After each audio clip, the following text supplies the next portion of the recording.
But என்னுடைய reply கூட எதிர்பார்க்க மாட்டாங்க. எதுக்கு நான் சொல்ல வரேன்னா, கொடுத்ததுனால தான் கோயில் ஒரு வேல்யூ, கொடுக்கான ஒரு வேல்யூ கிடையவே கிடையாது. எல்லாரும் கடவுளுடைய ரத்தத்தால் மீட்கப்பட்டவர்களாக நான் பார்க்கறது மட்டுமல்ல, நீங்க கூட அப்படி ஒருத்தர் பார்க்கணும். உங்க பக்கத்துக்கு இருக்கிற ஆளு ஏழையோ பணக்கார, அது உங்களுக்கு தேவையே கிடையாது. உங்க பக்கத்துக்கு இருக்கிற ஆளு ரத்தத்தால் மீட்கப்பட்டவங்க, உங்க பக்கத்துக்கு இருக்கிற ஆளு இயேசு ரத்தத்தால் கழுவப்பட்டவங்க, உங்க சகோதரன், உங்க சகோதரி.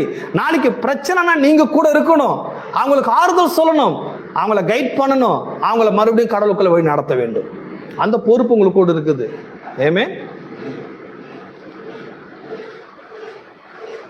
திருடரும் பொருளாசைக்காரரும் வெறியரும் உதாசனக்காரரும் கொள்ளைக்காரரும் தேவனுடைய ராஜ்யத்தை பாத்தீங்களா? இந்த சிவில் கிரிமினலா இருக்கிறவங்க, இந்த சிவில் குற்றவாளிகள் தேவனுடைய ராஜ்யத்தில் பிரவேசிப்பது இல்லை.